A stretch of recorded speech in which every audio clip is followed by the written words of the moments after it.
hello guys আজি বনাইছো ঢেকীয়া শাকৰ পিটিকা আৰু ঢেকীয়া শাকৰ পিটিকানো কেনেকৈ বনাই বলকচোন চাও মই বনাইছো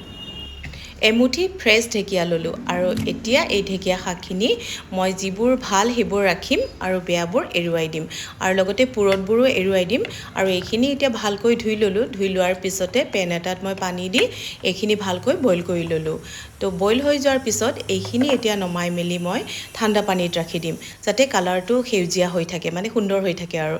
বইল কৰাৰ পিছত এনি শাকবোৰ কালাৰবোৰ চেঞ্জ হৈ যায় নহয় তো ঠাণ্ডা পানী দিলে অকণ হ'লেও মানে সেউজীয়া ভাৱটো থাকে আৰু তো যিয়ে নহওক এইখিনি এতিয়া নমাই মেলি মই এতিয়া টুকুৰা টুকুৰকৈ এয়া কাটি ললোঁ কাটি লোৱাৰ পিছতে নেক্সট মই বাউল এটাত এইখিনি লৈ ল'ম লোৱাৰ পিছত এতিয়া মই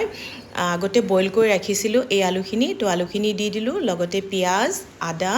নিমখ তেনেকৈ দিলোঁ আৰু এই তিলখিনি মই ভাজি খুন্দি ৰাখিছিলোঁ তো সেইখিনিও দি দিলোঁ নেক্সট মই এতিয়া তৰকা দিবৰ বাবে ইয়াতে লৈছোঁ সৰিয়হ তেল জলকীয়া গুড়ি গোটা জিৰা আৰু লৈছোঁ কেঁচা জলকীয়া তো এইখিনি এতিয়া তৰকা ইয়াতে দি দিলোঁ তো এইখিনি দিয়াৰ পিছতে এতিয়া মই এইখিনি ভালকৈ সানি ল'ম সানি লৈ মেলি নেক্সট মই ইয়াতে দিম এতিয়া নেমু ৰস অকণমান যাতে টেঙা জ্বলা তেনেকুৱা এটা